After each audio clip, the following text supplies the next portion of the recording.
I like how we didn't do the 20-minute explanation of the show this time before the song that explains the show. You could just make that the intro if it fits nicely. I can't. It's funny because you started saying that right when recording started, so that's now the intro to this show, this episode. Cool. Episode 2 of Off Topic. Welcome, Jason, Sean, and Ryan, myself, to episode 2 of Off Topic. How's everybody doing? We're good. I'm good. I don't know about you guys. I'm good. How we are. We do the show. We don't need to get personally involved. Yeah, why don't you mind your own fucking business? Business is business. Personal life is personal life. I'd like to keep our space. Listen, I'll keep showing up happy, okay? But don't worry about what's going on the other side of the mic. I'm fucking broke, okay? We're all fucking I'm going to lose my house. I'm going to lose my kids. The puma's eating you. The puma's going to eat me. Nobody knows what that is, but that's Ryan comes with me to my eye doctor so he can drive me, so in case I can't drive. Mm-hmm. And I keep waiting for somebody to ask me who he is so I can say, oh, this is my adult son, Gregor. I have it all planned out just to see how they look at it, and nobody's asked me. Today I was so ready to do it because it was a new girl, and she was a little bit younger, and she had green and blue hair and her, streaks in her hair. Mm-hmm. And I thought she was going to go oh, what was this? And I was like, oh, it's my adult son, Gregor. Would I have to have an accent? No, I wouldn't even. You shouldn't even talk. Don't talk. Yeah, I think you being mute. You just nod. Better. Just nod in acknowledgement. It's. I always want when you have to look at the letters on the thing. I always am trying to help you cheat. I know because I saw it and I cheated twice because she's like, you know what the big letter was, and I'm like, yeah, I just fucking saw it, and I'm like, standing, I got my eyes open for fuck's sake, and then when I went to do the other one, I couldn't see it, so I'm like, no point giving them false hope. I'll give you an earpiece. I get very, I don't want to say nervous, but I do when I'm doing the eye exam, and I don't know why. I'm really trying to concentrate, and I'm like, what if I guess that right, but I can't really see it? You know what I mean? Doing the fingers, the first time right after I got done I had eye surgery, and when they the next day they're like, do you know how many fingers I'm holding up? And I was like, yeah, 2, but I was kind of guessing. And so the next time I went back, and I still couldn't see it. It was further away. So they're like, "Oh, well, last time you could see how many fingers you held up." I'm like, oh. They always hold up 2. I know. I was gonna say it's probably always 2. I should just say it. And only Mrs. Riley.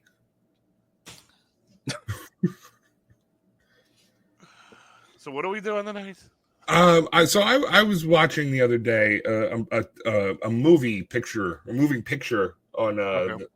the HBO or so this was inspired by something. This wasn't just random. No, this was inspired by something. But it's a movie I know you like. Oh shit. And I watched it again for it's the 10th time I've seen it. And I realized how much I fucking hate this movie, and because it's a really bad sequel, is The Dark Knight Rises. Oh, okay. That's a tray. Yeah. It's not a good movie. The Dark Knight Rises is very weird because it should be a good movie. I know what you mean though, but there's a lot of pieces there that it's like right. It's very you can see a good movie almost, and then there's parts I like in that. I would agree. I think it's like a 2-star movie. I mean, I wouldn't. It's just comparatively speaking to the first 2. It's so. I don't know. It's definitely rushed. Well, that's it too. I mean, they went for a big swing. I mean, what was that based off of? Oh, A Tale of Two Cities. Yeah. So I know when Goyer wrote that script, I think it was Goyer wrote the script and handed it off. That's what he said. He goes, just before you make any decisions, think about A Tale of Two Cities. And I can kind of understand that, but it just doesn't work. It just seems like they tried to shove too much into one movie. And I get that if Heath Ledger was still alive, he would have been the main villain, would have been a lot of trial. The script would have been different. But they shove Catwoman down your throat. Then it's Bane. Then for some reason, Bane thinks that if he just blows up the stock market, Bruce Wayne loses all his money because that's I think that's where it lost me a little bit because that's like the first 5 minutes of the movie. But obviously, there's spectacle a little bit in the other two, but they ground it really well. Yeah, you know what I mean. Like when they took over, when they take over the city, and there's no way they can do anything about it because there's a nuclear bomb, and it's like because all the cops go in the sewer at the same time. At the same time, except for one. Yeah, Gordon's the only one that's like, I'm not gonna go. It loses, it definitely lost a lot of the appeal for me with that stuff because it just kind of, I know I'm frozen, but I would defend. Oh, sorry, go ahead.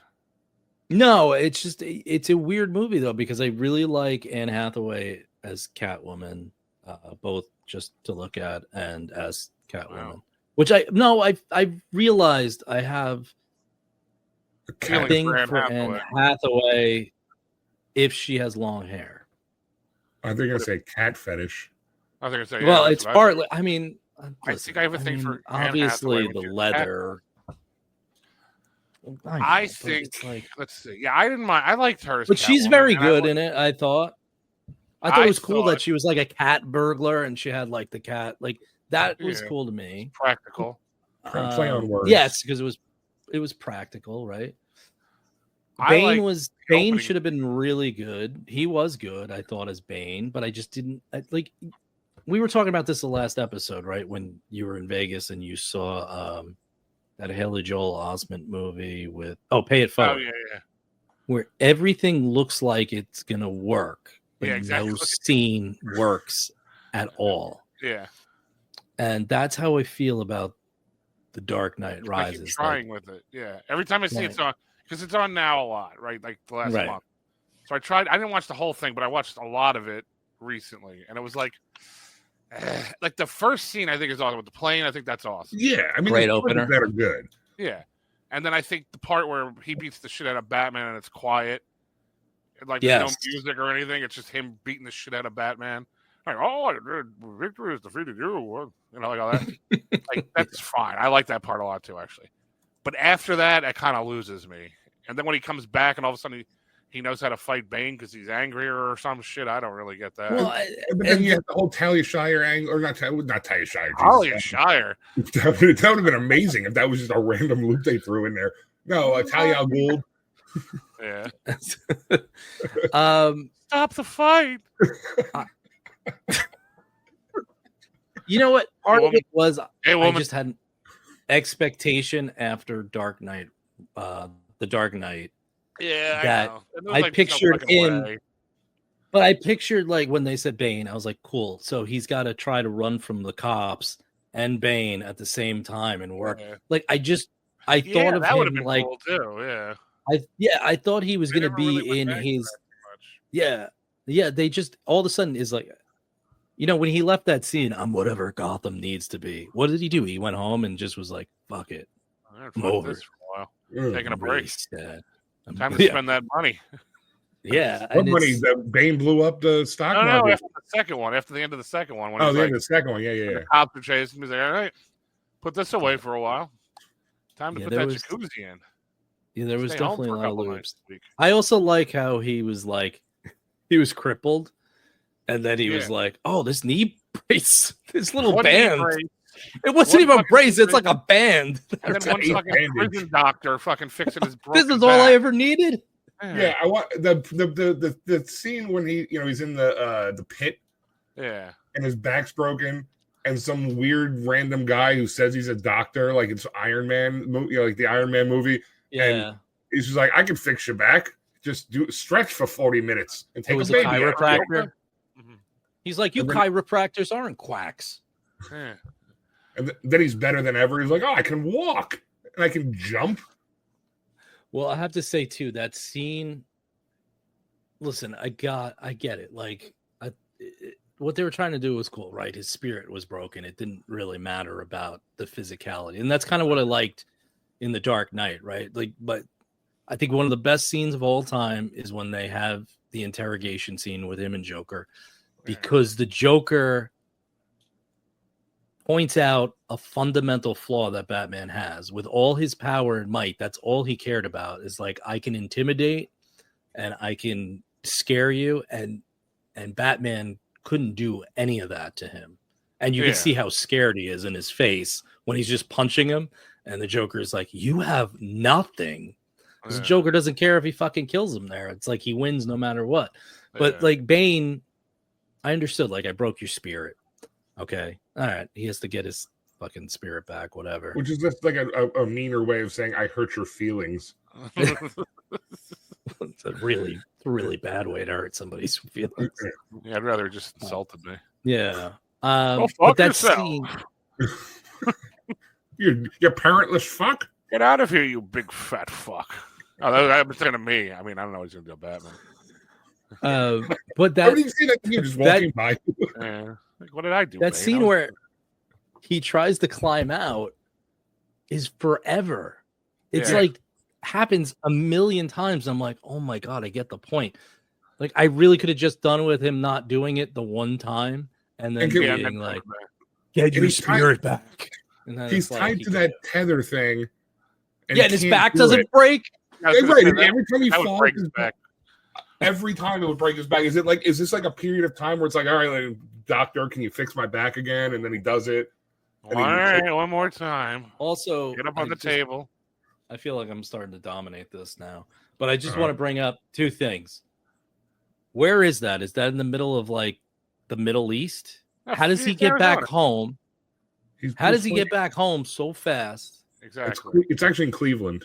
But then on top of that, he's got like a day. He's got like a day to get this done. He takes they could really use the fuel in the city. They're fucking cold. He makes a bat symbol on the bridge with the fuel that, I didn't even think of that. Commissioner Gordon and his children are shivering that they could use. Batman, and it's like, I've only got 12 hours, but let me make a symbolic gesture. I'm gonna hurt his feelings now. It's just like everybody get next to the bat signal and warm up. Warm up next to the radiation fallout from the atomic bomb that he drives 1.5 miles off the coast. Yeah, there's no radiation that comes back. First of all, and when they show the aerial shots, I know I think it's Pittsburgh they filmed that, or the aerial shots at least. I think you're right. There's no discernible coast. It's a couple rivers, and he just flies off into the ocean 20 feet out. He's not that far out. There's no tsunami that happened. I mean, an A-bomb's, a really big deal. From what I hear, nuclear weapon. From what I've heard, and even if he ejects right away, they all would have saw him, like, jump out of the plane or the helicopter or whatever. Taught us anything. It's that the Earth is flat and that atomic bombs are bad for it sometimes. But can be. I think I could do the whole show on this movie. I know. I was going to say this. You really hit me with that. I didn't think. I didn't think we were going to start with that because I had thought. Honestly, I didn't even think of that one at all. That's a good one. This is what set my whole topic off because I'm like, Batman Begins. It's what I mean. I can't stand the Batman voice. Right. I like Christian Bale as Bruce Wayne. I mean, obviously Michael Keaton's my favorite, but I can't stand the Batman voice. I like Batman Begins. I like Dark Knight, how he redoes his suit, and he's, so it's a little more agile or easier to work in. And then the Joker thing, but then you get to Dark Knight Rises, and it's like, it gets worse though. I liked it in the first one because I remember watching that and saying like, oh yeah, no Batman ever does that. In the first one, if you listen, he's like, I'm somebody who rattles cages. It's not like a demon he's trying to be, where it's not. These people have shown you like that. It's like, why are you even doing it for the Joker? Like, he's gonna know. Yeah. I'm sorry, I jumped ahead. I just assumed you were. Why is he doing it by himself? The end of the second one where he's upside down at the end. It gets a little weird too. I thought at the end of that movie, like when he's talking to Gordon, he should have used his real voice to say like, even a kid, like who doesn't have like whatever the coat. Like, even a kid that you put the jacket over. Because he just gets worse and worse as it goes on with it. But the first one, I did that to like 100 kids. You know how many people get murdered in this city? Fucking idiot. What are you? The whole reason you exist is because Bruce Wayne. That's the only kid I ever comforted. Then I stopped it. It was too fucking sad. Last kid I comforted in this city with murdered parents was Bruce Wayne because he was rich. He didn't give me any fucking money I either. got nothing out of it. I got nothing out of this. I got more crime. Everybody hates me and thinks I'm a dick because I work with him, with Batman, and now he's doing me a favor. You know what I think that? I'll go ahead. No, you go, because I feel like I'm stealing this now. No, it's okay. I just was gonna say, I love The Dark Knight, and I know the voice doesn't bother me. I know you're saying it is fucking. It's like, bad by the third one. Yeah, but Dark Knight's a half an hour too long too. Yeah. I say that. So the first time I saw The Dark Knight, I was unimpressed by it. I don't know what I expected, and I mean, I really liked the performance. As it went, like years and years later, like now when I watch it, I love it. Like I think it's just such a good crime movie. You know what I mean? Like it's just, and I guess probably too, because I've heard some interviews with Nolan, and what he said was like they never gave the Joker an origin even outside. Yeah. Because they wanted him to be chaos. Like, and they thought the scariest thing Batman could have. He's so focused on order. Yeah. That he's basically a fascist. I mean, you know, like thank God we don't have any of those anymore. Yeah. But he's basically a fascist. You know, like I'm gonna put everybody under my thumb to get, you know, law and order. Yeah. And he's just total chaos. He's the opposite of Batman. And when I look at it that way, I'm like, damn, that's really cool. Like he said, the scariest thing I thought about the Joker was to like have no reason to be like this at all, except that he wants to. I've read so many things. Joker's my favorite comic book character. And it's because I've read things where it says like, you know, the creators of the Joker and Batman and Bob Kane and all this stuff, like they all said like, you can't have one without the other. Like you need Batman can't kill the Joker except in the Killing Joke, which they kind of imply it. That you can't have Batman can't kill the Joker and Joker can't kill Batman because one doesn't exist without the other. So you need that good and evil, and I think it's you know, not to get too deep into, you know, you guys are the writers and all the philosophical ones, but like that's a level and a depth of storytelling that you don't get in a lot of things where it's like the protagonist and the antagonist can't do anything about the other one because if they do, then there's no reason that they have to exist. Yeah. Well, as long as we're talking about philosophy, Immanuel Kant said. No, yeah, I mean, I know I've seen that. I will say this. Rogues Gallery wise, though, he's probably got the best Rogues Gallery versus anyone else. So I know everybody says that with Joker, and I agree that he's definitely his nemesis, but I don't know that he definitely loses something without Joker, but I mean, there's so many good people. Spider-Man's probably got the closest Rogues Gallery next to him, I would say. Yeah, I'd agree with that, I think. But I still think Batman has the best like 5 or 6 of them. But having said that, Bane isn't one of them. Oh no, I mean, like, but I think that Batman villains though, you don't think Bane's not in the top 5? I would agree 1,000% with that. I would say he's like, like on that lower spectrum. Well, the problem with him the difference with him though, is that you have like kind of gray villains too with some Batman, like Catwoman's kind of a tweener, right? Mr. Freeze is kind of like got his own. You know, he's not hateable as much as the other ones. Poison Ivy, same thing. Yeah, right. They got like different motivation. Riddler's most of the time, Riddler's a jerk. But Riddler, I can understand. Like, so I heard they wanted Johnny Depp as the Riddler, like the for producer. That. Yes, and that would be, what do you do with him? He's basically a bad version of Joker. Yeah. So I think I understood why he went with Bane. I kind of like the way he tried to tie in all the movies with it. It just was too much. Like, you know, that's why the first Deadpool works so well, is because it doesn't world build. Yeah, it just was what it was. It's not like over the top. Like everything always has to turn into this over the top thing, spectacle at the end, and that's, I think, a lot of the problems with a lot of the comic book movies. Yeah, and I think you're right, and I think, I mean, I'll give you Bane's probably out of the top 5. But I think it made sense. Maybe to go 8. because, yeah, like in that area, I think. But I think it did make sense going to him because, first of all, the only one they ever had on screen was that Jeep Sweeson, from Batman and Robin, and that was ridiculous. And you can't really do Penguin because Penguin's like a mafia guy or crime kind of thing. Especially for a third one, I think you'd have to do it on the first one. You have to explain like the whole Eric Roberts from the second one. Why was their mob not tied in with the Penguin mob? Yeah, exactly. So it would have been that would have been a repeat kind of. And then, like you said, with the Riddler, I agree with that. And then Mr. Freeze, you got to get a little fantastical. Poison Ivy. It's too much. Yeah, I don't know how you do that. Poison Ivy is kind of the same thing. But it's also the first one. So I mean, they did the mystical thing. Yes, but they grounded Scare. Well, he wasn't like a real immortal guy. They even made it like the immortal guy was just the same.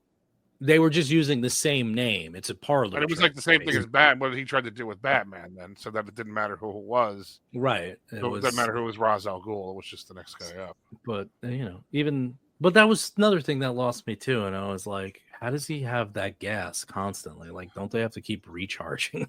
I thought it was an apnea mask. He was just trying to take a nap. I think that movie also suffers from Michael Caine leaving so soon. That's a good point too. Yeah, I mean, but it also sucks because you said like Dark Knight was a half hour too long, which I agree. But Dark Knight Rises, like when I was watching, I was like, oh, I forgot about this fucking scene. Oh my god, I forgot about like when the trucks are going around and they're putting the little bat symbol in the back. That's like a 10-minute scene. That didn't have to be a 10-minute scene.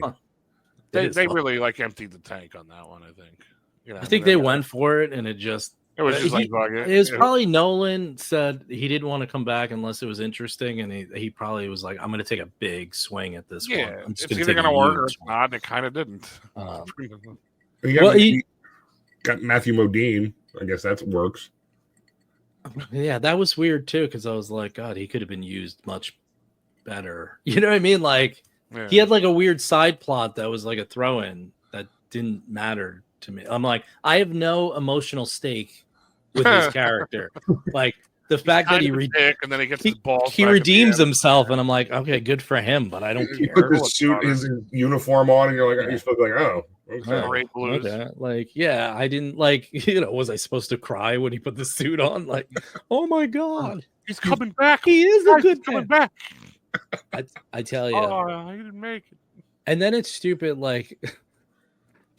Joseph Gordon-Levitt's like, oh, by the way, I saw you at your house, and the way your eyes looked, you're Batman. Yeah, exactly. Suspect. Like, by the way, my name is Robin. That's my real name is Robin.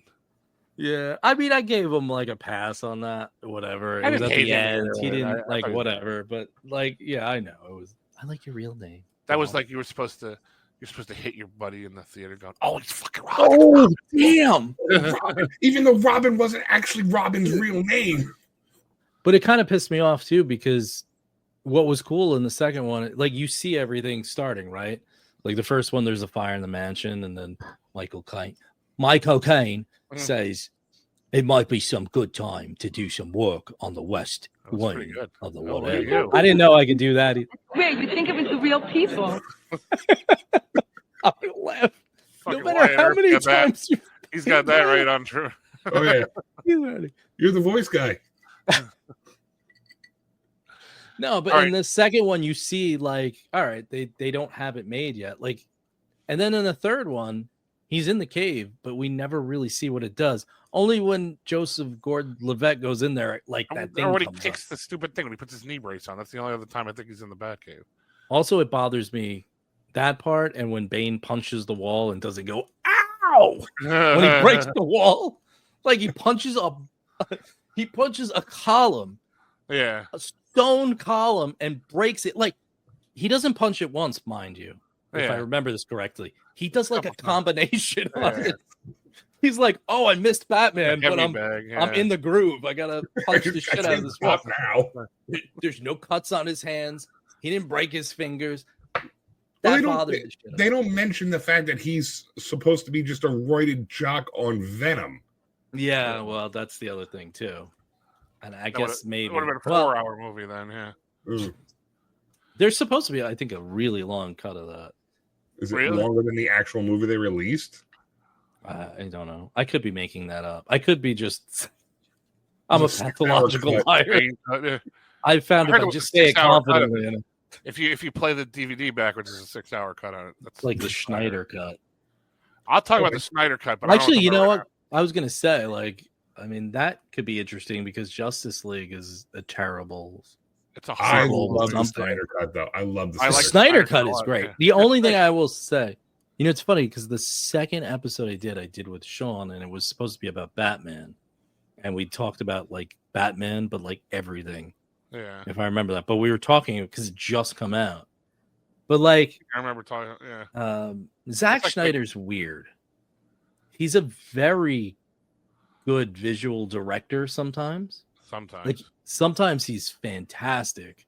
Some of those scenes look amazing, even in like the Superman stuff. And then he has scenes like that car scene and the truck scene in the Schneider cut where what's his name saves the fast guy. That's good. Flash. Yeah, thank you. That's the Oh, easiest one to remember. And the the fast bun seed, like the Yeah. fast guy.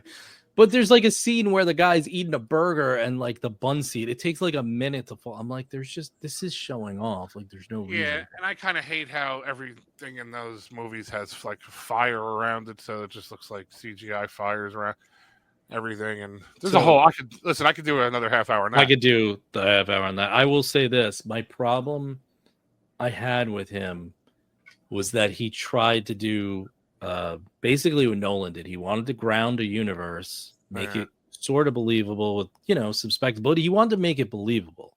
And I think he did a decent job kind of explaining Superman's powers and shit. But then the CGI fighting is awful. I mean, awful. Man of Steel, it was on the other night and I was watching it, and I'm one of those people who I don't mind Man of Steel. I think it's I liked it after I watched it a few times. You got to watch it a few times, I think, because it's weird because it's kind of a dark.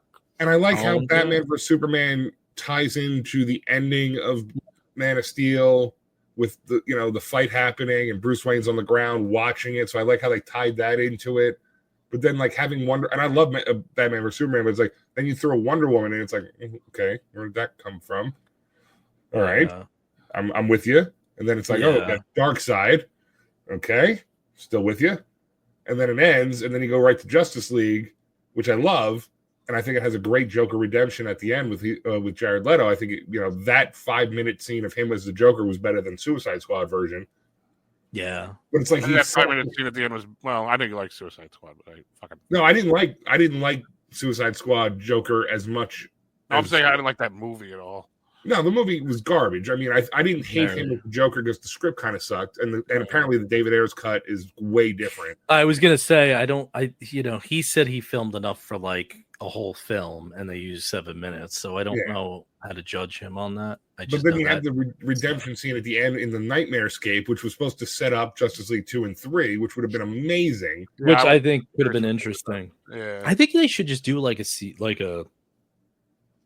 some kind of animation film for it and just use their voices. If apparently Netflix was trying to buy the rights to just the Justice League, so he could direct 2 more movies.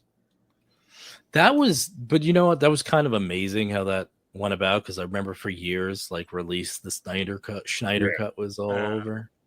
But Zack Snyder is very strange because I find that those longer versions, like the super cuts, I'm like, oh, this is pretty good, which is weird because it's like 3.5 hours. Yeah, I watched it because I thought I was going to hate it at first, but I really liked it. But like Batman versus Superman, I think his cut is better, and it's like 3.5 hours. There's another cut of that too. I didn't know that. He actually has 2 cuts. He has, I think, a director's cut, and then he did like an anniversary one when this came out, like with another 20 minutes. But the thing is, like, so Batman versus Superman sets up like a lot of themes, like they just gloss over, right? Like there's a part on the news where it's like, like, you know, where they talk about Superman being a god and like, what is a god? Like, what do we do? There's just a huge like philosophical theme that he asks, and then it's gone. But it's because he never got to finish it. He said that they were going to tie in that whole. Well, he does. The thing that I think is actually brilliant about that trilogy is that in Batman vs Superman, they teased the Nightmarescape. I love that. That was like my favorite part of that whole thing, and then I was like depressed when they weren't going to do that. Yeah, and then they do it at the end of Justice League, and it's like, all right, now we're going to get to see the Nightmarescape, which is this whole, you know, I mean, you guys know Injustice and all that, where Superman goes nuts. Was the just the Nightmare thing at the end of the original Justice League? No, it was. That was filmed after. They filmed that after the fact, just for the Snyder cut. Yeah. They weren't supposed to do that. He just did it because he didn't give a shit. I read like a whole thing that they didn't want him. They didn't want him to tease that because then they were scared there were people who were going to be like, release the rest of the goddamn thing, you know. Like, oh, you want to talk about not giving a shit? Just segue alert. Because we should all warn ourselves. We should all. Anytime Batman comes up, I know it could be the whole show. This could be the whole show. 2 times you came on, you had to like be like, listen, this is turning into it's a Batman show. My like, show. I know it. When we're doing the Christmas one, you're like, I want to tell you something. Because I'm like loading this the Batman. Turning into Batman. Like, you could just here's another 6 for you, but you know, just shit. Well, see, this ties in too, though, because what is it? The Lost Kingdom, Aquaman. I didn't even see that. Oh, I know it's the one? last one, and I don't know if they knew it was the last one, and it was like, fuck it, we'll just, you know, who cares? Who the fuck cares about anything? Who cares about life? Yeah, I didn't see a Lost. Once the DCEU ended and what's his name took over?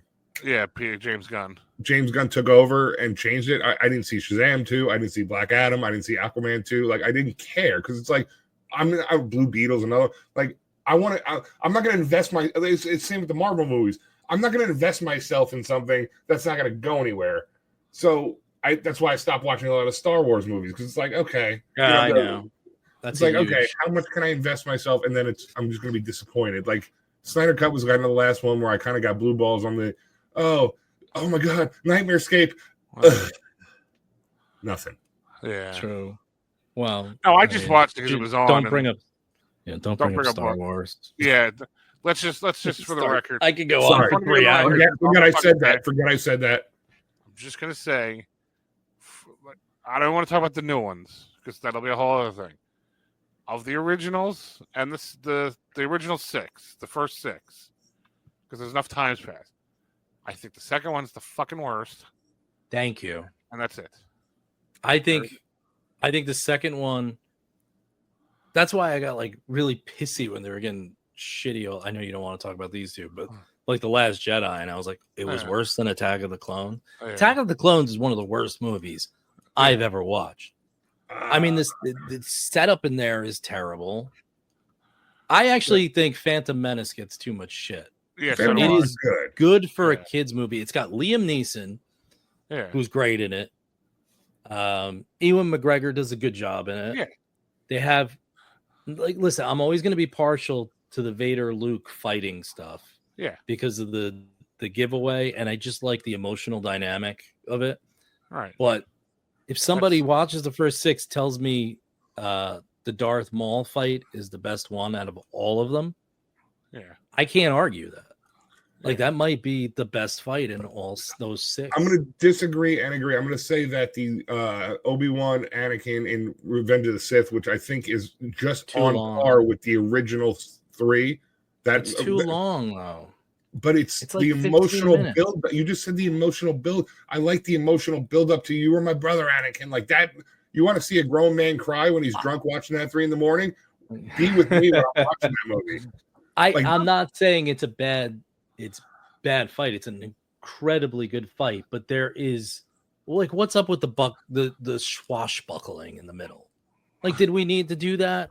Like when they're jumping on the shitty, like, like this is on a little piece of, they're on a fucking lava river and he's on. That's what I mean. Like, there's just a little too much for me. And it's now. Listen, I'm not disagreeing. Like, and But it's great. I mean, I still think it's a great scene. I actually think when Yoda they first start and the going at it, Emperor like it's fucking is a great awesome when they fight, go down too.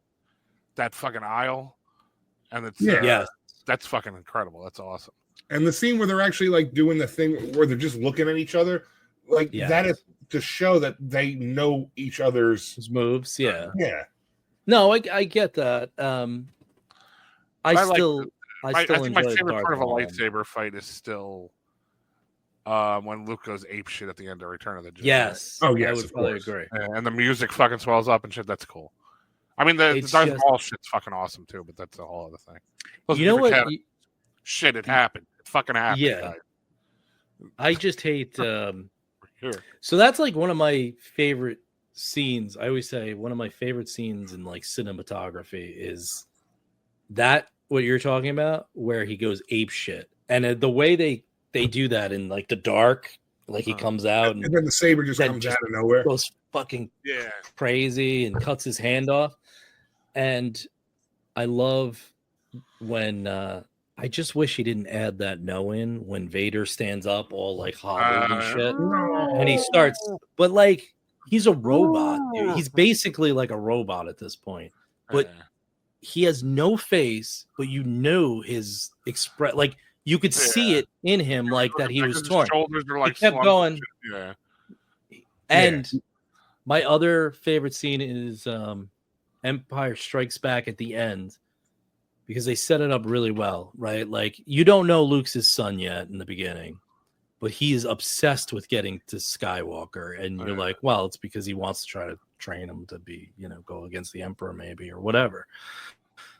And he kills anybody who fails. He just fucking chokes them out and kills them. Remember, like, apology accepted, Captain Nemo, or whatever, Nebom, or whatever. Captain Nemo.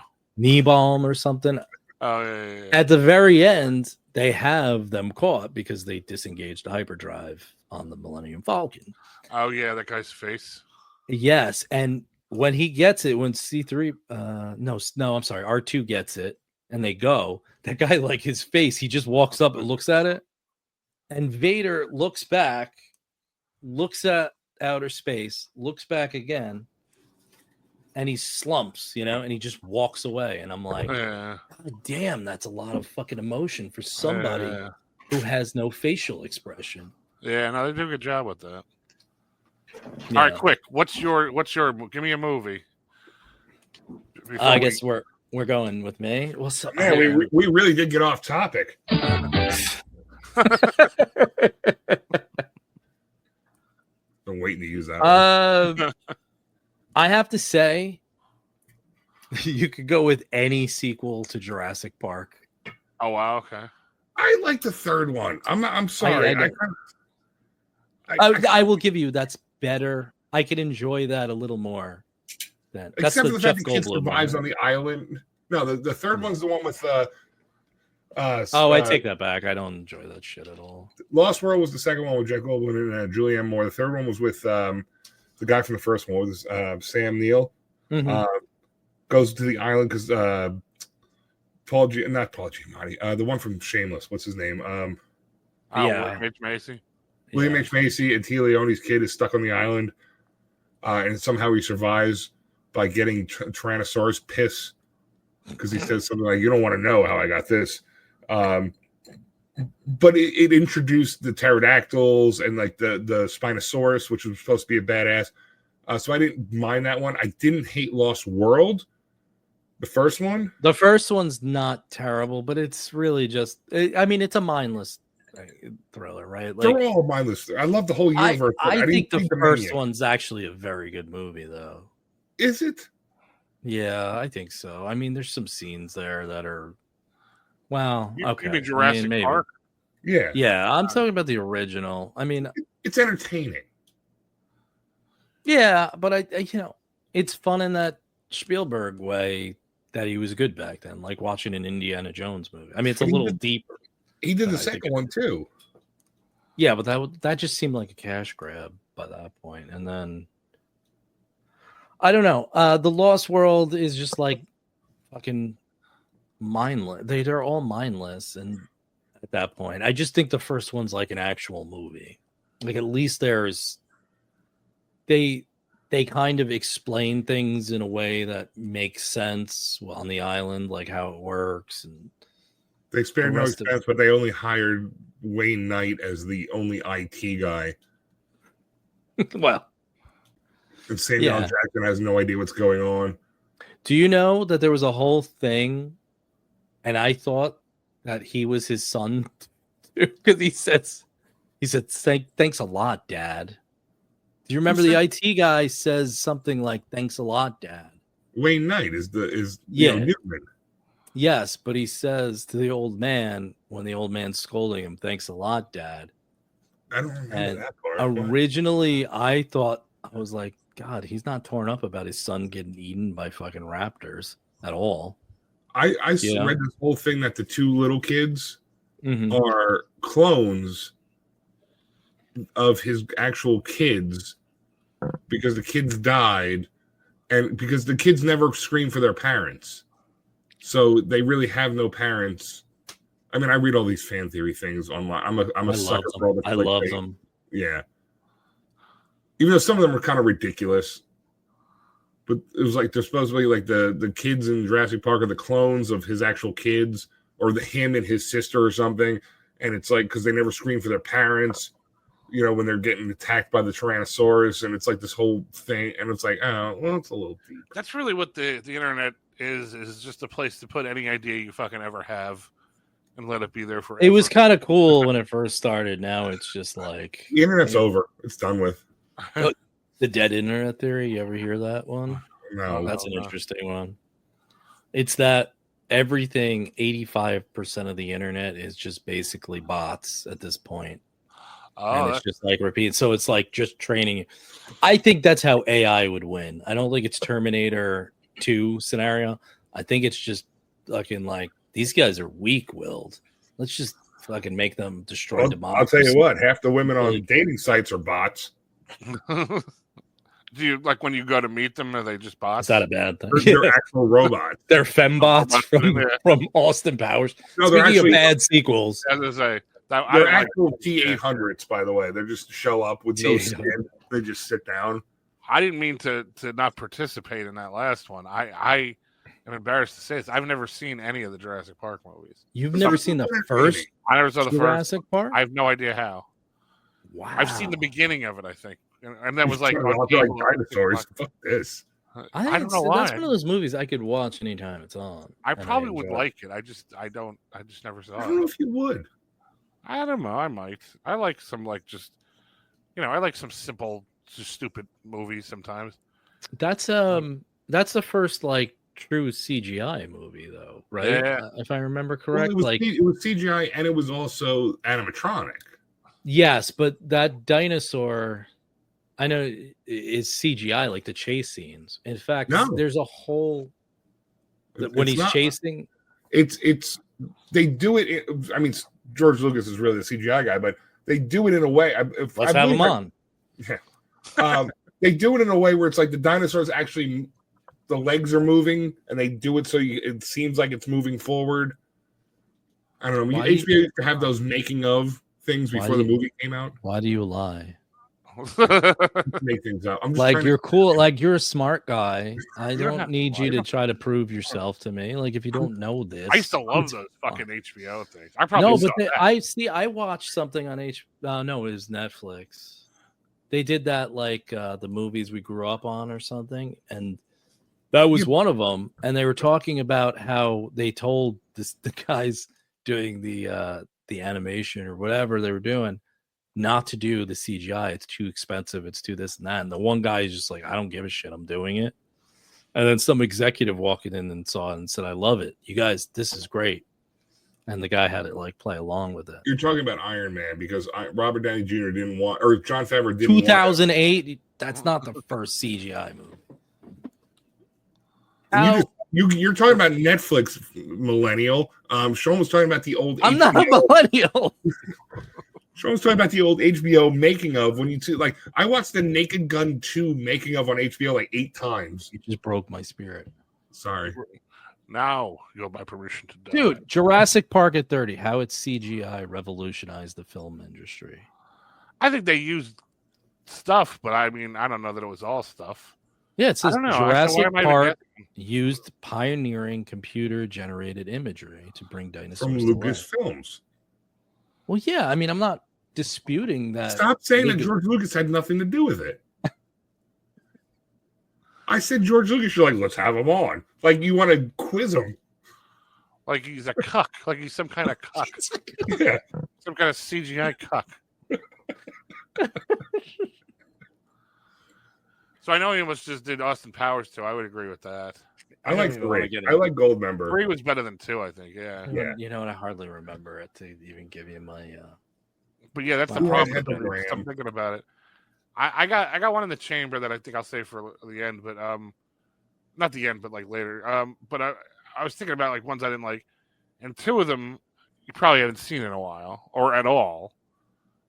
Mission Impossible 2. It's a John Woo movie. I fucking hated that movie. I don't think I've seen any of the Mission Impossible movies. I saw the first. Yeah, I saw the first one. It's kind of like I've never watched. What's it called? Like the Vin Diesel fucking car movies. Yeah, that's a good one. I never saw any of those. Never saw one. I just know it's not my thing. Like I'm not. I've tried watching it for like 10 minutes. I'm like, I don't care. Whatever. Like if that's your thing, it's fine. But like I know I don't care about cars. You know what I mean? Like I'm not a big car enthusiast, and I know they're not doing that, so I don't care. You know what I mean? Like it's like I know they're not driving off the side of a mountain and then catching a helicopter with the fender of the car and getting dragged. And from what I understand, like the first one is like they're escaping the cops, and the last one was like they're shooting rockets into space from their cars. Yeah. I think you get the little Kurt Russell. I'm Kurt Russell, and I need you for my team. We got a bunch of international space terrorists, so we need your cars. We need your driving to get. How did we get to Fast and Furious? What movie did you say? I said Mission Impossible 2, which that's right. It's funny because it's a John Woo movie, so I would think, it would be like good or at least watchable. And I like the Mission Impossible movies, but they're all like, whoever's directing them. Yeah, you know I mean, like the last like 4 have kind of been the same kind of guy, or the same kind of style. But the first are like Brian De Palma did the first one. It was like just this dark spy movie. Did he really do the first one? I didn't know. Yeah. So that's why it was more like a character thing. It is a different. Yeah, I've seen that one, but I don't think I ever saw any other ones. The second one, my God, there's a scene like where he's sneaking up on people and like karate chopping them. I might have seen that. It's so bad, dude. It's like, it's almost like a parody. It almost looks like a Naked Gun thing or something for a minute. And then they're like riding motorcycles at each other, and they're doing they're doing front wheelies and like shooting at each other, and it's slow motion, and it's just I don't like it. But the other one, and it pains me to say it because it's a series I really like,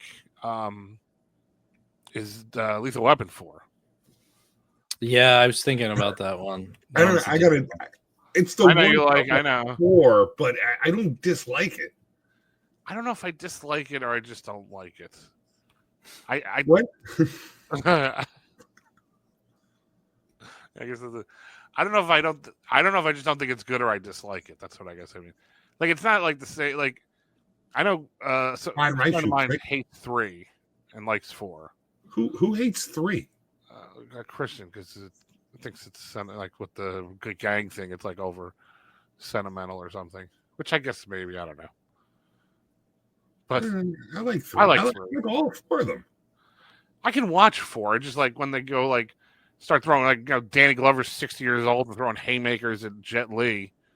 That's a little much. But I love when it builds up that way. It's like, how did he do that? Yeah. We should go ask him. Like that. There's still that comedy element. Yeah. That is prevalent through all 4 of them. Yeah. I mean, I guess that's kind of it's like saving grace. All right, fine. Fuck me then. You pick one. I mean, the ones I have are going to be ones that are just bad movies. Troll 2? No, Trolls. I was going to go like more I like watched a movie about Troll 2. What's that? I was going. Well, you saw worst best movie or something. Best worst movie. Yeah, I watched that. No, I was going to go Caddyshack 2. Oh yeah, that's a pretty good one. I can watch that, but it's terrible. I actually saw Caddyshack 2 first. Really? It's Jackie Mason. Yeah, because he used to be on all the time. Yeah, because Rodney wanted too much money. They all wanted too much money, I guess, except Chevy Chase. And apparently Harold Ramis wrote a script for it, and they had to retool the whole thing when Rodney didn't sign on, so Howard Ramis didn't want anything to do with it anymore. It's a fuck soon. Speaking of Ramis, his own bathtub. How do you feel about Ghostbusters 2? That's a good one. I like it. I like it. I know people. I think the first one's much better though, but so upon rewatch, it's not. It's kind of almost not as bad. Thing, a little bit, but I like what's his name, McNichol. What's his name, Peter McNichol. There's only one thing in Ghostbusters 2 that's always bothered me, and it's such a small thing. When Dan Aykroyd is getting lowered into the sewer, and he sees the river of slime, he goes, "There must be 50,000 gallons of this." That's not a lot of gallons. This is a river of slime. 50,000 gallons is 50,000. Picture 50,000 gallons of milk. That's not a lot of milk in proportion to in the proportion in New York City. So, yeah. I mean, sewer system. Yeah, I would agree with you. Yeah, those run deep, my friend. Yeah, that's got to be. I like Ghostbusters too. There's parts in that I like. Yeah, I think overall I like it. I understand the first one is just a different type of movie. You know what I mean? It's one of those 80s movies though that you can't really duplicate. Well, I know Bill Murray's come out and said that he didn't like it was mostly about the graphics, right? Than it was about the special effects as it was about the story. Mm-hmm. Speaking of 80s movies that you can't really duplicate the tone of, I'm going to throw one at you, and it might be a little controversial, so I want you to buckle up. All right. Back to the Future 2 might not be that good. Yeah. Back to the Future 3 is underrated, though. Yes. Yes. It's a weird thing. It's Back to the Future 2 gets too dark. What adulthood is. I think adulthood is realizing that Back to the Future 2 is overrated and Back to the Future 3 is underrated. Because 2 could have been avoided. He didn't have to change the future. Yeah. Yeah. Well, and the other thing is, it's that, and I agree with you, but it's like the tone is so much different. Like if you watch them back to back, it's like, yeah, the second one's so fucking dark.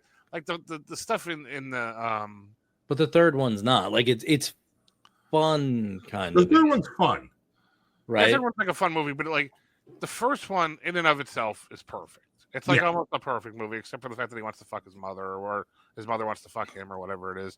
And, yes, but I agree with you. I mean, there's a whole undertone, date rape thing, and maybe Lorraine's the villain because she's trying to date rape her son. They still haven't explained the relationship between Doc and Marty. Like it's not his uncle. Well, I do not recognize your son is looking exactly like the guy who set you guys up. Yeah. Why would you wait till your third kid to name it Marty, even though he says name one of your kids Marty? What a beautiful name. And then when Marty sets fire to the rug, didn't he ever say something's really weird? Something's weird about that fucking Marty guy. Why did we wait till our third kid to name Marty? Marty's the guy that set us up. All right, if you want to go hard at this, I'll go hard at it. Why is Dave, who works at an office, going to the office on Saturday, first of all? Good point. Why is he at his parents' house if he's doing well? It's the 80s. I guess. I mean, living in your parents' house is kind of weird if you're doing well. Yeah, it is. But there's also a very not weird now. Now it's their houses are fucking $1 million. Well. There's also a very bedrooms, $1 million. But. There's a looming thing in 2 that has always bothered me. So old Biff, gets the DeLorean in 2015. Mm-hmm. And he goes back to 1955 and he gives young Biff the almanac. Right. He should not be able to return to the same point in time when he had the DeLorean because there's an alternate skewed timeline, as Doc explains later on. So the original timeline no longer exists as soon as he hands him the book. Right. So he should never be able to return the DeLorean to the original timeline. That's always a problem in Avengers Endgame to me too, though. When Captain America comes back and it's like, but he changed the timeline. Yeah, I remember, and you kept saying about 3, like you had that thing with the why wasn't the other DeLorean there? Yeah, that's the other thing. In 3, that's my only issue with 3 is that your fuel pump screwed up. Well, there should be a second DeLorean because you buried one, and then I came back in one. Oh yeah. The only it doesn't happen sequentially for him. No, the only reference I can think of is when Doc says I filled the tank up with fuel at the beginning when he sends it back. But that doesn't mean that the fuel pump can't be replaced. Right. Yeah. I guess we just have to look past these things. I think it's not even that it's like a bad movie. It's obviously not. the second one's not a bad movie. It's just like the tone is so weird though. Yeah, and you need the first one and the second one, third one for it to exist, for to work. I know what you mean. Yeah, like it's a weird movie. It's a weird thing to watch together. Yeah. Well, there's the whole thing with the second one too. How many dead Martys there are? Wait, what? So there's this whole theory about the second one, like when Biff is chasing him down the tunnel and Doc drops the thing down. Yeah. How did he know he's going to be there? That means Marty must have died. He went back in time. He timed it right. When he jumps off the building and lands on the DeLorean, how did he know he was going to be there? Marty must have died, and then Doc had to go back in time and be there when he jumps off the building. So there's like a lot of Marty died a bunch of times, and Doc had to fix it. So Rick and Morty kind of touches all that. It's like he just dies all the time and. But whatever, the thing was, how does he know Doc? My guess would be, that they fucked. Like it. Well, obviously, hey, no one's saying they didn't fuck. You will be molested. No, that he met him because he met him at the 50s, and then he. Oh, yeah, but look still, for him. But that still, he would have to live his life, right? I don't know. So go to the 80s. That's where the timeline. Yeah, I don't know. That's the only thing I can think of. But well, I think that's a nice way to put it. Yeah, because I gave up at some point with all that. Well, they couldn't just say like, "Oh, there's your wacky uncle," like yeah. it was never a theory where it's like they met because Marty broke in because of the speaker. They plays at the beginning. And Doc didn't call the cops. So, yeah, and then he fucked them, obviously. I mean, that's in there. Implied. Yeah, that's why he didn't call the cops. You got two choices here. Marty! Great Scott. I fell off my toilet. Hit my head. Can't get a boner. I like that he looks the same in 1955 as he does in 1980. Well, I have no idea how old Christopher Lloyd is. I have no idea. Like in real life, I mean, I know he's like 75, but I have no idea what he looks like for real. He looks 75 in 1985. that movie. Yeah.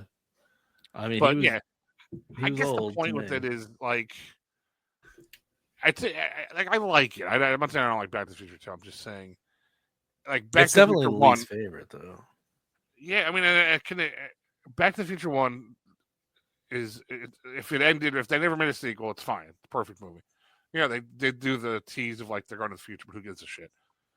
You need the first one and the third one for the other one to work. For that to work. Yeah, that's a good point. Like that's. Didn't you go to see Back to the Future 2 with some people you grew up with, Sean, and you had to like explain the movie as you were going on? Me? Yeah, I could have sworn you like went with like I'll cut their names out, but like Stephen DiCaprio and Chris Dondi, and like you had to like explain. Oh, like when we first saw it? Yeah. Yeah, probably. I think that sounds. Yeah, I think. You explain to them what's going on. Yeah. Yeah, it was a birthday party for Brian Leibowitz. Yeah, I forgot about that. So I could bring up. It's not really a movie, so I'm going to bring up a whole series because I think it's one of the most uneven series that has like so many highs and so many lows to it, and that would be the original X-Men series. Because I watched X3 the other day, it was on, and I'm like, maybe it's better than I remember. And it's so bad. But 1 and 2, that's it. X2 is one of the best paced movies I've ever seen in my life. Like it flows. It's like Empire Strikes Back is like that to me. Flows really nicely. Like you don't really get bored as it's moving, but it's not overstuffed with action. You could just watch it from scene to scene, but that's X2 to me. Like there's never a dull moment. X1, obviously the CGI now is a little dated, but good movie. Movie. I've said this before though. Sometimes I like those comic book movies before CGI got really good. Yeah. Because I think like Spider-Man's like that sort of like the Second Tobey Spider-Man's pretty great. Yeah. They're not. They almost needed to develop character because they didn't have enough CGI effects. Yeah. And now you could just do a whole movie with just CGI effects, and there's no need to build character and whatever.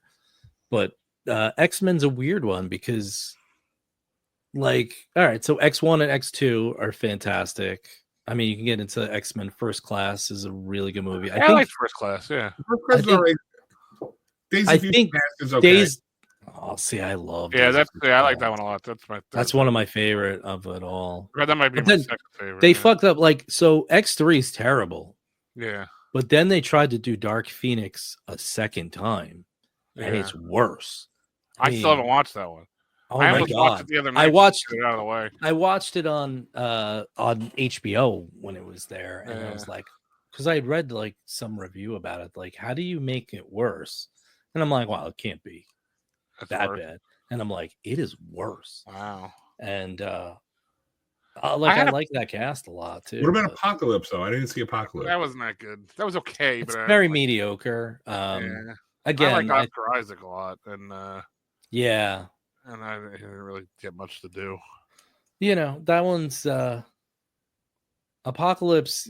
Like they do the Weapon X scene, which is kind of cool, but it's still like just a little cheesy. Like, oh, let's throw Wolverine in this one. You know, but it is kind of cool to see him as. Yeah. That was like the one part I kind of dug, but I was also like, this is a cheap shot. Yeah. You know what I mean? Like, you're gonna make me like it because you threw Weapon X in there, but fine, I'll say I like it, but I don't really like it that much. Yeah, I think that Apocalypse was the last, not Apocalypse. The one after was the Dark Phoenix one that they tried to do. That was awful. Yeah, I would rather watch X3 any day of the week. Really, is that bad? I never saw. I mean, it's like how you could fuck up Dark Phoenix twice. Is beyond me. Yeah. I mean, it's just, it seems like it could be a home run pretty easy if it's done right, but you know, but that's a weird series to me because I think that kind of kicks off a lot of the comic book stuff. And yeah, it was like that and Spider-Man really were like the first. And then Spider-Man, I think Spider-Man 2, I think as a comic book movie is the best comic book movie out of all of them. I would agree. I like 3. But I would definitely say 2 is the one of the best. 3 was that scene with when he's taking the pictures at the wedding. Yeah, how it ceremony. Could be. Yeah, how it could be silly and touching and like sad at the same time. Everything she gets shit on like 3. Like the Mary Jane gets engaged to the astronaut, and the guy's yelling at him to take the pictures. And then Franco tells him to go fuck himself. But it rolls like a comic book to me. Like I feel like I'm reading a comic book when I watch it. What's funny is that's Sam Raimi, and then he went back and did Doctor Strange, which I wasn't nuts about that one. The original? It's very formulaic. No, the multiverse he did. One, yeah. It was alright. I expected better. I just thought it is like a horror movie instead of there's certain scenes that are really good. I thought it was just going to be like he went through like the way they showed in the commercial. I thought it was going to be like a million different universes, and then I was like, why do they have pizza balls? Like, who cares? You know, like, oh, this universe has pizza balls. Well, that's the issue I have with Marvel. Like, I love them after Endgame. I kind of went, all right, I'm good. They suck. Yeah, if they ended at Endgame, it's like the most. Because we're in phase 4 now. It's like, all right, well, now you have to. Like, everything has to be tied in. Yeah. Like I like WandaVision. You're not gonna live my life. Yeah. Yeah. Like I like WandaVision. I like Winter Soldier and Falcon or whatever. That was good. Loki's one of the best series. Loki was good. Loki was good. Yeah. But it's like, now everything has to be tied into everything, and it's like multiverse madness. Oh, we got to have the Scarlet Witch in there, and we got to have this, and we got to have that. Yeah. So I'm going to throw out a name, Noah Kinsey, who I've had on my show. Oh, and, your show. Which show is that be? Oh, that's the With Jay Burke show. Just one of the most up and coming show. I didn't say this. Other people say this about me. I hear other people saying that a lot. I hear other people. I don't think I'm a stable genius. Okay, so he works in Hollywood. He actually, I think he's like a script doctor is one of the Yeah, I things think he I've heard of does. him. And Noah Yeah. Trolley? Was that What? his name? What was his name? Noah Kinsey. Oh, Kinsey. Okay. So when he was on, I asked him about that. I was talking about the Marvel movies because I think he did work on like Bucky and Winter Soldier and stuff. And he said, well, so like the issue is it goes deeper than all that stuff because Disney Plus now has a platform. They need you to buy Disney Plus, but in order to do that, they have to have content. But to have that much content, they have to water down the content to do that. And that's where you see Marvel's fatal flaw is like it's the same thing with Star Wars, right? Star Wars did the same shit. And like, did anybody really care like about some way off character? Did we need that? Let me tell you, with Star Wars, I don't think Solo was a bad movie, but did I really need to know anything else about Han Solo? The coolest thing about Han Solo is like who he was, and I didn't know anything. You didn't know anything, right? Yeah, exactly. I could make it up, and that's what made him cool. Like he's cool to me because of that.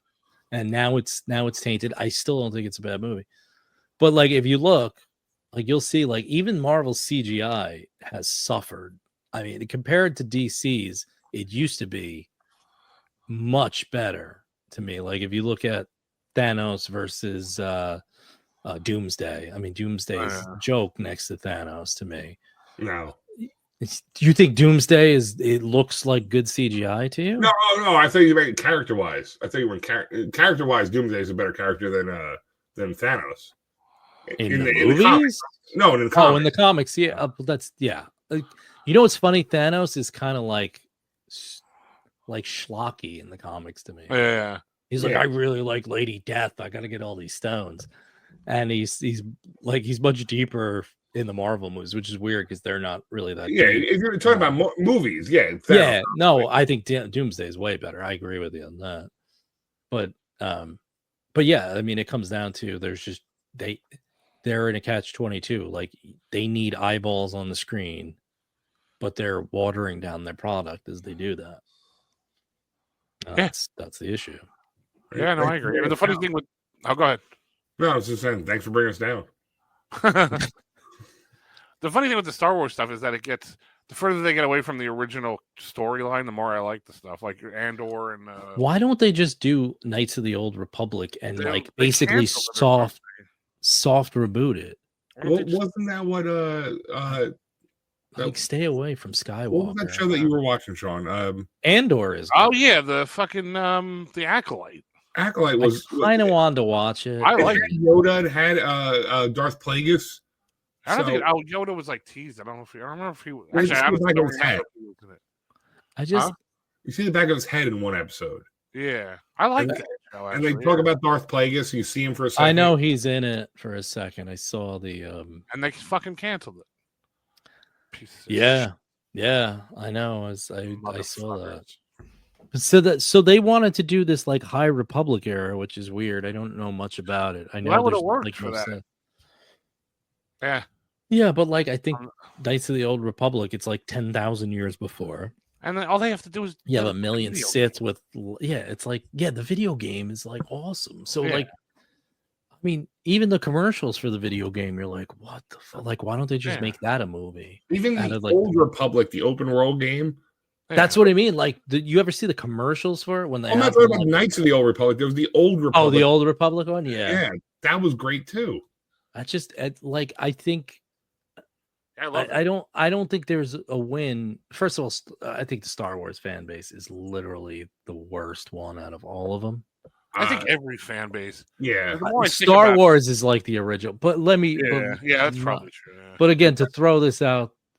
Just to talk about how great I am, I used to write for a Star Wars fucking site on whatever. And I don't think they'll have a podcast.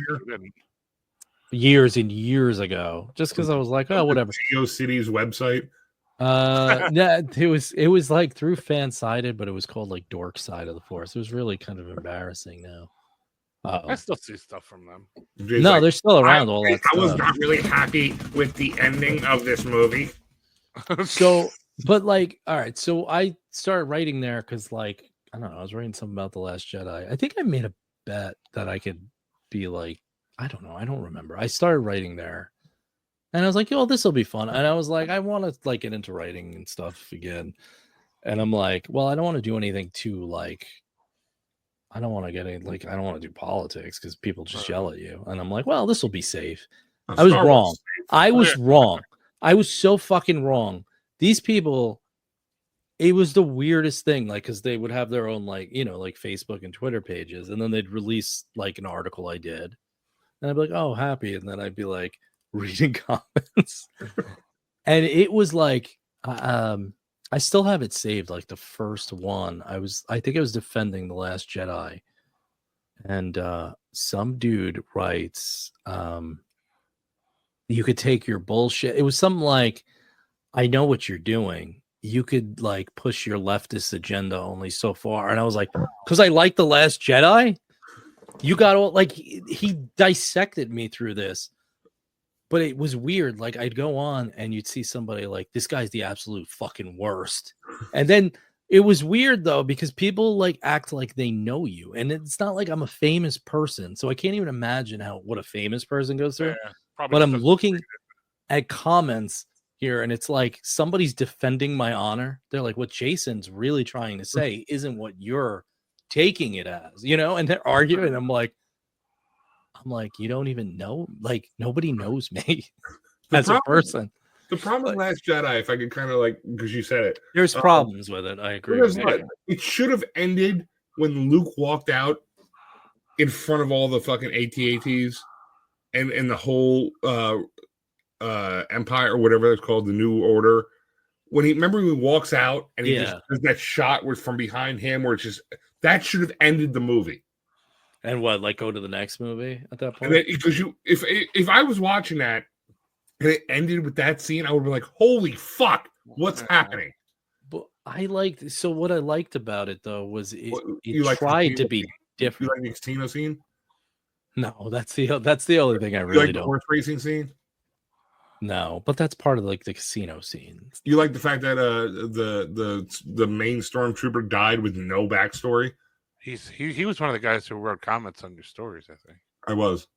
You don't like just left it sounds like, let's get down to it. It sounds like something. You like the fact that they could have very well brought Lando. I remember going to see it with Sean, and the scene with what's his name? Well, what's his name should have been Lando. That should have been Lando. But I think the whole point of the movie was that like you don't want to rely. They went away from. Yeah, they were trying to start a new thing.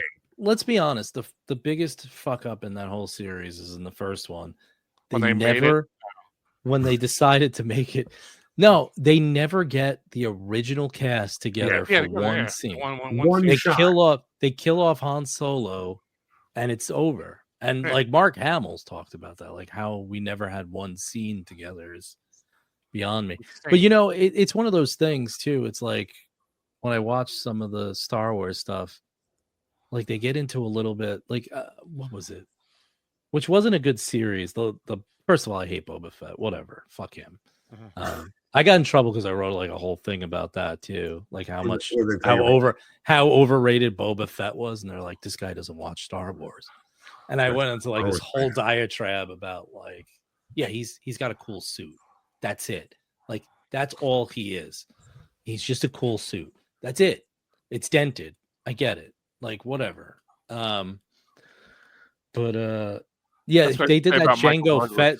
Yeah, but they did that Jango Fett series, which was really bizarre. It wasn't really good, but I kind of enjoyed it from series. I'm sorry, Boba Fett series. Yeah, I kind of like that. And it was all right. Well, because like I just didn't care. I didn't like the fact that the 2 episodes were Mandalorian episodes. But that's what I mean.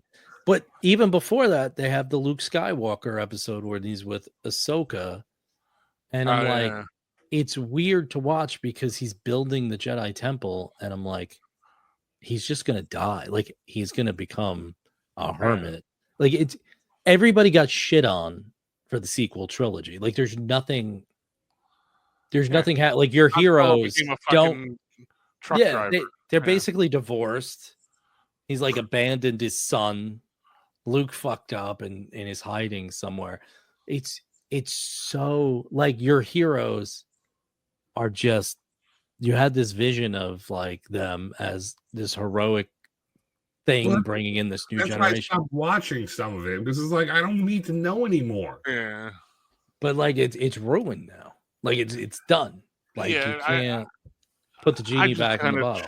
Yeah, I mean, I agree with you. I feel like there's like there's like Tolkien stuff where they have Oh, stuff there's that, like, so took, much shit. With yeah, them, where they took place. There's books that took place after the Return of the King and all that shit. And I'm like, Hmm.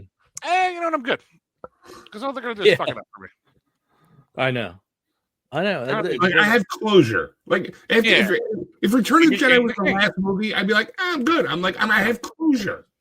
Yeah. I think I'm Except good. for the fact that they changed. I will never badmouth any change George Lucas did to any of his movies except for changing the song at the end of Return of the Jedi. I will double down on that. And say the song in the fucking in the Okay. The first one was cool. The original one's kind of cool. It sounded like space alien music. And then instead of that lady with the Eric lips. Clapton blues song. So day.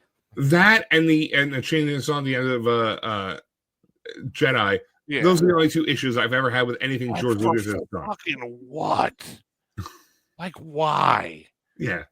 Just because he could. Like that's like, all that was. Like, it's always bothered me for years. The song at the end of Jedi. Well, you know what, dude? You know what bothers me that I fucking got to see in Italian when I was in fucking 6th grade. Like fuck you. You can't. Who cares? Let it go. You fucking jerk. I don't know. But listen, like the amazing thing too is like the ninth, the last one, shit's basically, I don't know. The sequel trilogy makes the original trilogy mean nothing. Like there's no reason for it. I remember watching Rise of Skywalker show. We went to go see the opening day matinee. Yeah. And we went to the car. We didn't say anything. We get in the car and he goes, "That sucked, right?" And I'm like, "Yeah." I fucking hated it. I was like watching. I'm like, I'm just like, somehow Palpatine's come back. I'm like, what? Yeah, I saw that with Ron. And what's funny about that shit? And we're like, watch this. I'm sure it's somewhere, like the footage of fucking Comic-Con the year before when they show like a clip or something and you just hear Palpatine's voice like, I'm back. And the fucking place loses their shit and they're like acting like it's going to be the best thing in the fucking world. And then it's like, how is that going to be good, dude? Like, walk me through an explanation where that's going to be good. Like, I don't care who the fuck wrote that movie. That movie would have sucked anyway. It was just a little bit. It's like, J.J. Abrams had to go, shit, Rian Johnson kind of killed everything. Now I'm just going to kill it back. Yeah, it's like a pissing contest. But also going back to Last Jedi, we're off topic. The scene with Snoke when Kylo is turning the lightsaber, if he's supposed to be this all-powerful Sith Lord, would he not feel the lightsaber turning towards him? Well, I never thought of that. Yeah. I thought of it, but then I was like, So here's the thing. When I saw that movie and I saw that scene when he kills Snoke, I sat there, I shit you not, for a minute, and I go, is this 9? Did I miss? I missed the last, because I thought he was turning good there. But I thought it was so cool that he didn't turn good. Like, he was the bad guy. Like, when he looked at the throne, when she was trying to save him, I was like, oh, fuck. Like, I thought he was saved. And I realized, like, he wasn't. And it always bothered me that they turned him because Luke should know he saved his father. He said, I can't save him. And he would know. And I know everybody shits on the whole thing where Luke is like a hermit and this and that. In real life, if you went through all that shit and redeemed your father, and you look at this kid when you're trying to build up this thing, and you see the same shit happening, I think you would have a moment of weakness and want to like just be like, I can't go through this again. No, I get that. I think his arc is true. I don't know. Obi-Wan has the same arc, by the way. Once they did the Obi-Wan show. If you listen to interviews with Mark Hamill, he goes, this was not the Luke I was. He goes, I have to call this like Jake Skywalker because it's not me anymore. Well, whatever. Then write a fucking movie, you piece of shit. Well, yeah, why doesn't he fucking write it? What do you fucking care? You didn't write the first one. He should have bought it from Disney. Yeah. What's your fucking great idea that? Oh, Lucas, I don't know. I was gonna go down to the store and buy some more blue milk. Well, shucks, Mister. Yeah. I'm a Jedi. You can't keep me down. Don't you worry about your homicidal thoughts there, Ben. Everything's going to be fine. Just fine. I'm not going to worry about the nightmare visions I have of you murdering everybody in their sleep. I'm just going to say, hey. Don't you think at some point he's like, I can't do this shit again? Yeah.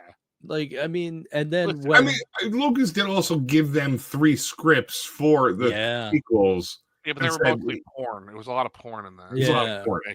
But it was character building from the ones that dropped. I saw like you know, like by looking in their eyes, you would know a lot. You'd learn a lot about their. It was a lot about the younglings. Oh, you're being serious about a character building. I thought we were still doing the porn thing. Okay. No, it's about the younglings becoming porn actors. Master Skywalker. Never mind, we're not doing that. They took over the castle. Well, you got to make yourself a decision here. You want to live or you want to? No. There's a reason they always hide when he was coming to. Always had that lightsaber out. Yeah, I know. So listen. I think Lucas is a good storyteller. I always feel like the best thing that ever happened to him. I say, never mind. I won't bring that up because then we're going to get into something else. But I always say that. The best thing that happened to Lucas. So I was going to say the best thing that ever happened to George W. Bush was Donald Trump. In the same way that the best thing that ever happened to George Lucas was the prequel. The sequel was the sequel trilogy. Because all of a sudden, the kids who grew up with it might have always loved it, but the adults who hated it were like, you know what? It wasn't that bad. Like, it had a good. Listen, it had a story. Some of it was horseshit. The 3PO was built. Dialogue was stupid. Terrible. Yeah. The dialogue was awful. Oh, Anakin built me, but he also built me with this language I'm not allowed to talk about. That's right. We're gonna become the Goonies, and we're gonna have the sword that you look through, just like the stone that the Goonies look through. So we're the Goonies now. I like that voice. Yeah, I know. You should do that for like a cartoon. I thought you were about to have a hiccup or something, but it was all. I feel like I'm about to cough, so that's I'm about to cough voice. I don't know. I feel like I want to write like a cartoon character. I want to write a whole Star Wars movie for that guy. Yeah, that would fit there. My uncle told me when he saw the original Star Wars, they handed out pamphlets, and that it said that basically that whole intro where it's like a long time ago in a galaxy far, far away, right, is C-3PO with R2 telling the story like generations, hundreds and hundreds of years in the future. And I was like, oh, like, so it's going to end with them telling this story, which is cool. But now it's never going to end. It's just never going to end. Nobody's going to be like, you know what we should stop making? Star Wars stuff, because we only paid $4 billion. Like How I Met Your Mother. It's like they have that whole that thing goes for fucking 9 years. Yeah.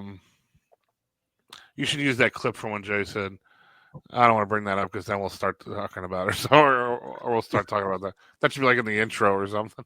Yeah. I don't know. It just reminded me of that. Oh yeah. Well, I look and to put a button on that. I mean, for me, the second one is the only one. And I like how we did take like a 20-minute buffer from Star Wars, though. Before jumping back in. Remember we weren't going to talk about it. Yeah, that's what I'm saying. Yeah, we weren't. Well, we did about 30 minutes on Batman. Yeah, I said the word Star Wars, and Jay goes, "We're not talking about that." Okay. 40 minutes later, I have opinions, you know. What as a former dark side forest writer extraordinaire. So, what else you got on your list? My list? Yeah. Geez, I don't know how I can top what we just talked about. But you know, Mannequin 2 on the move. Mannequin 2. You don't think Holy that's good? Shit! With William Ragsdale of Herman Head's fame. I gotta tell you, I did not expect Mannequin 2 on. Yeah, I wouldn't prepare for that one. Cause I just without seeing it, I maybe ever.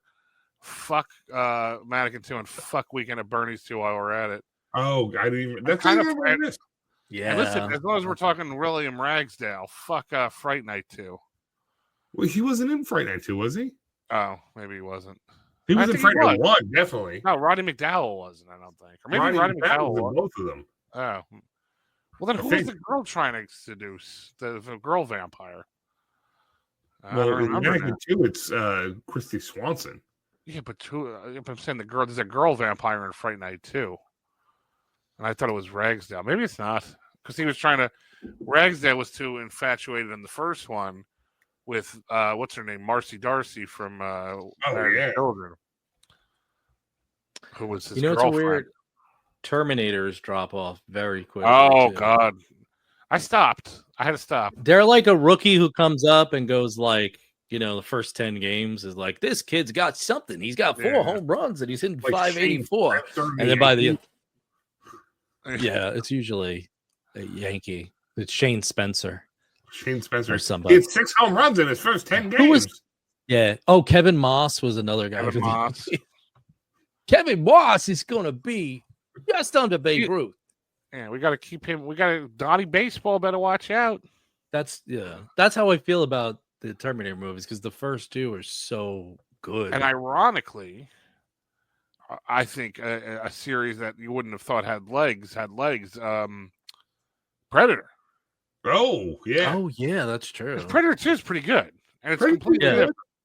Alien vs. Predator, I didn't mind. Predators, I didn't mind, but Alien the one with Adrian Brody, right?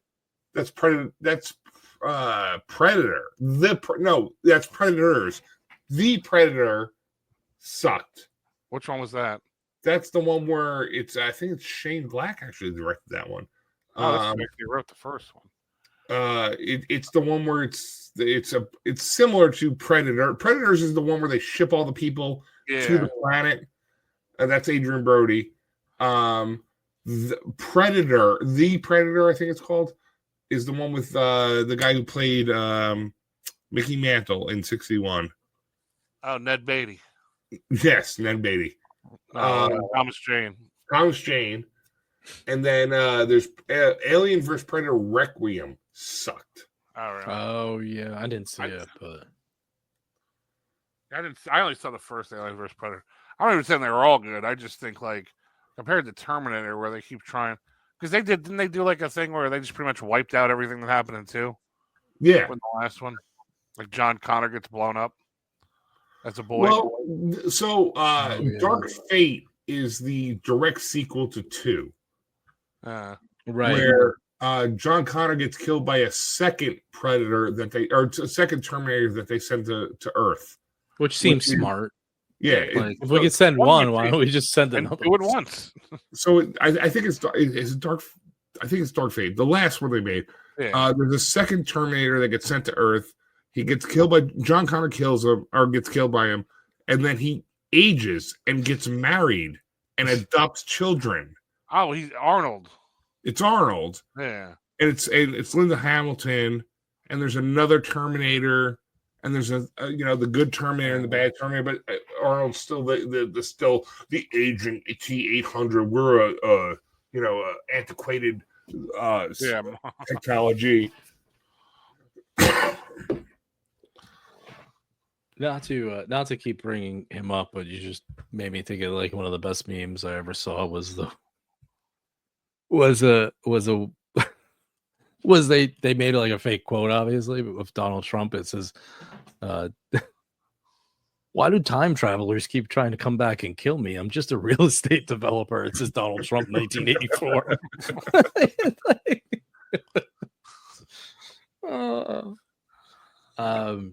That's a weird series.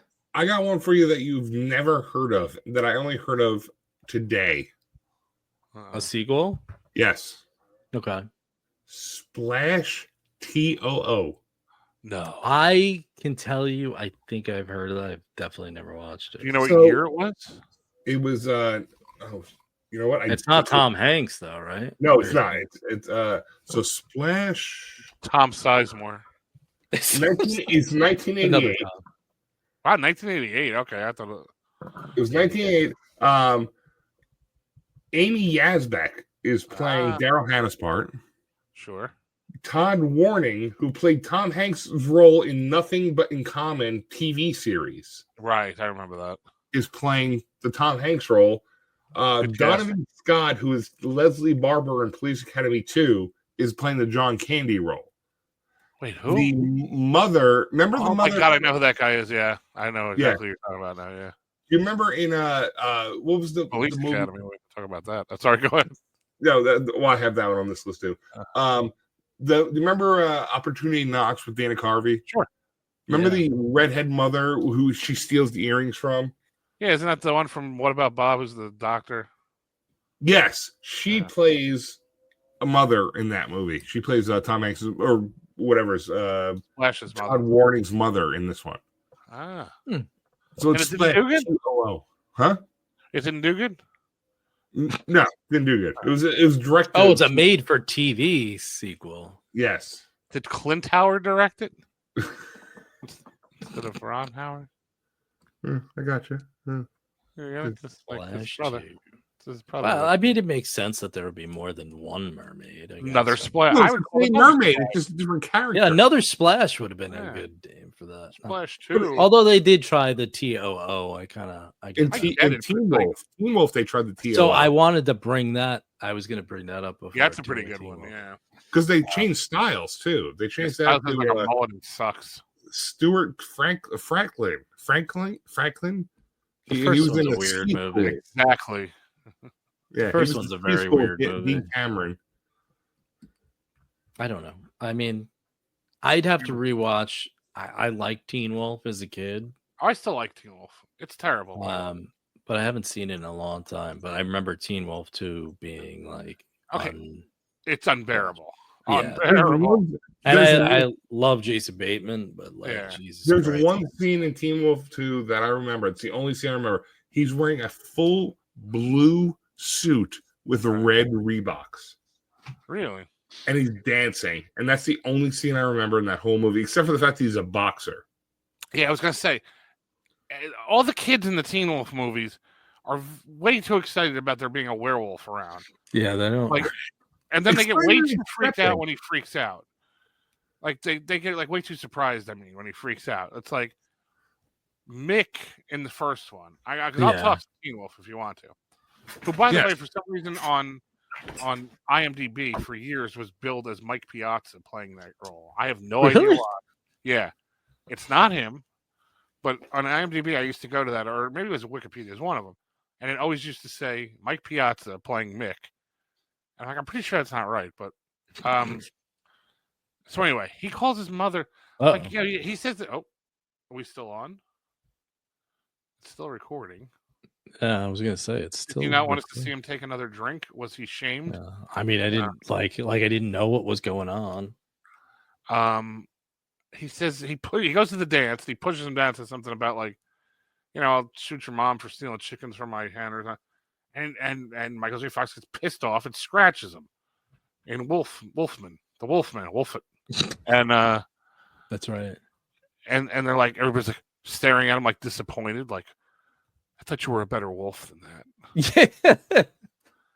I thought you might have been different than all those other werewolves. Than the other werewolves I've ever heard about or read about. Right. But then the second one, these fucking assholes are boxing this thing.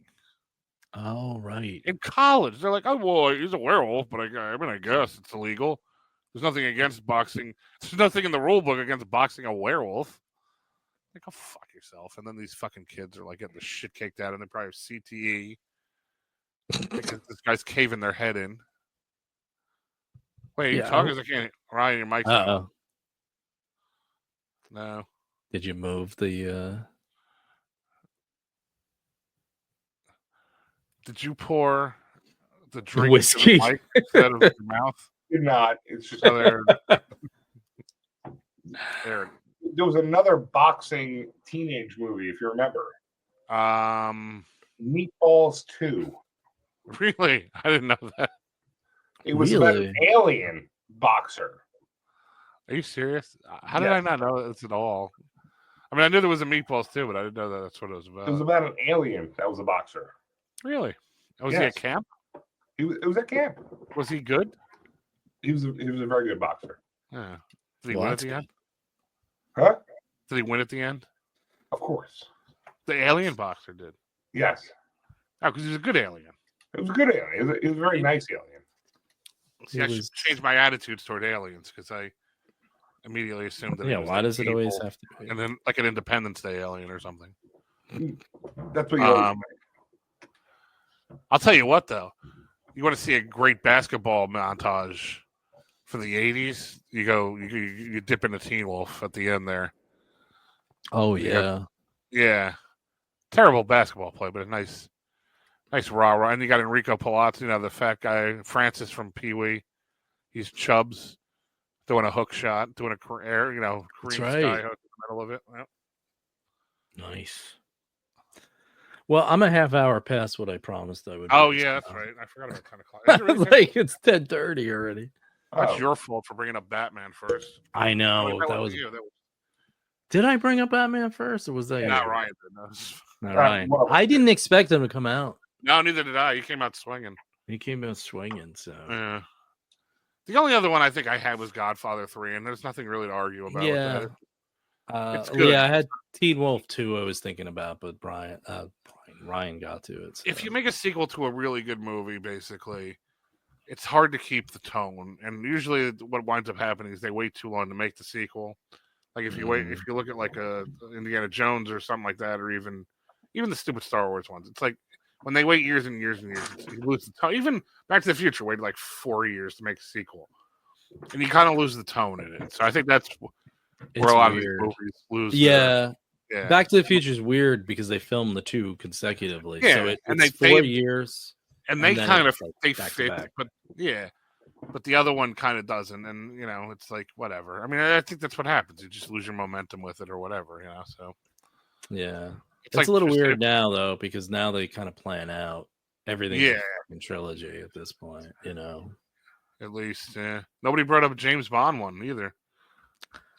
There's a lot of those. And I don't know them well enough to do it, but yeah. Yeah, I would say the same thing. Honestly, I probably know the older ones a little better just from watching. Like my grandfather used to watch them all the time. And like to me, originally Roger Moore was Bond to me. Like when I saw Sean Connery, I was like, "What? Who's this weird? Who's this weird guy? He probably slaps women around, or at least encourages it. So they get a little rowdy." So, well, all right. I only have one more on my list. It's going to be good too. I know it. It was any sequel after Police Academy 3. I was wondering about that. I kept that. Citizens on Patrol, nothing. Citizen, I thought about Patrol, and then Mission to Miami, and City Under Siege. They do get a little Moscow, yeah. And Operation yeah. That's funny. You make me think of Brian. Well, you cut it out anyway. Brian Connolly used to say about hotel parties when we were like 18 or 19. He used to always go, these are getting like the Police Academy movies. It's just like, who wants the sequels anymore? Like, they're just getting sad and depressing, these things. Brian would be a good guest. He should have a podcast. I don't understand. Well, yeah. So I think that went well. I think that did too. It went very well. The Batman, Star Wars, and sequels show. It's just bad sequels. That's why I'm naming the episode. Yeah. No, it's enough. We didn't. We got enough. We concentrated. I think we got enough out there. Yeah. To say. I thought about doing one with a guest. I thought about doing what time period, just something different. Like what time period would we want to live in? Oh, that's a good one. Ooh, but not politically. Yeah. I was thinking about that. And then I thought about how inviting the guy I always have on, Danny, because he's a history guy. So like he would be good for that. But or we could just do it ourselves. I mean, the best part of this show is that, you can have somebody on without us. I can have somebody on without us. Sean can have somebody on. And we can all just be off topic. Off topic. You like it? That's what's fun though. Like I don't even like I just like today I didn't even really take any notes. Like my show, I take like a bunch of notes. You just don't prepare for us. Basically, what I like about it though, like I just don't prepare them. Just my show's stupid. Like I have a bunch of notes and I hardly hit half of them. So, What the? although maybe I'll do Flat Earth Dave off the top of my head. I have a feeling I wouldn't hurt. I don't even know if I could prep for that, honestly. Yeah. Like I don't know. Can I be on when you have Flat Earth Dave? It could be. I might need somebody else. So yeah, that should be.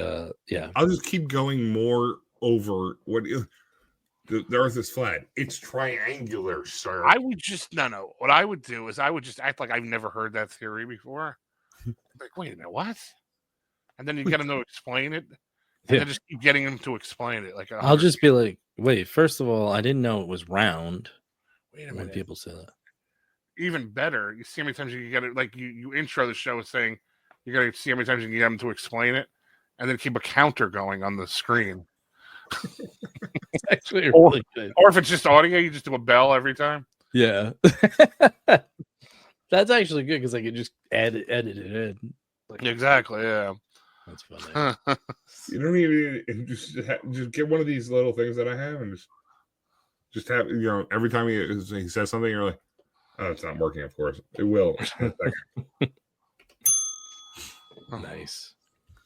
All right, so we'll try to do some, I guess, this weekend or Monday or whatever it is. Yeah, I'll figure one out.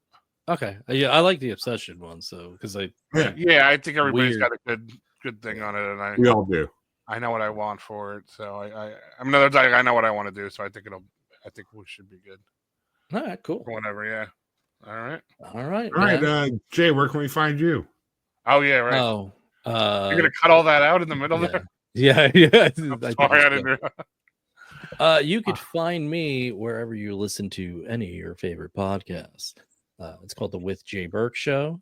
I don't know what type of show it is. Somebody told me it's a variety show, but when I think of variety show, I think of like I need a top hat. I'm like, hello, my baby. Yeah, like yeah. So, but there's just anything you want. I talk about basically anything on any topic. I'm kind of like you stay on topic. Where this is your off-topic show. Well, sort of, yeah. Sometimes I get a little off. This is definitely way off topic, though. This is great for me. Son of a bitch. If I had that for my show, I'd never stop talking. Yeah. That's all. You look me up. I don't care. Find me. Sean. Yes, you can find me on 89.1 WFDU FM Saturday morning at 1 a.m. to 3 a.m. and Saturday night at 7 p.m. to 10 p.m. playing really cool music that if you don't like it, you can go scratch. We just insult our listeners at the end of the show. Let's go scratch. Fuck yourself. Go scratch. What am I here for? Your enjoyment? Yeah. Well, don't listen to rocks. Change the channel. I don't care. And Ryan, what about you? You can find me on all social media at Obsolete Mule 256. You can find this particular show on all platforms at Off Topic JRS. You can also email us at offtopicjrs@gmail.com for any topics you like to. That's actually a good idea. Yeah, I like that. Yeah, do it, people. After we insult you. Exactly. Yeah, go kick rocks. Let's get off topic about why we have to insult our own audience. That could be a whole other show. That could be definitely a show. All right. Well, thanks for listening, peeps. All right. Good night. All right. See you. Are you really doing the goodbye? Yeah, that was me saying goodbye. Okay. See you.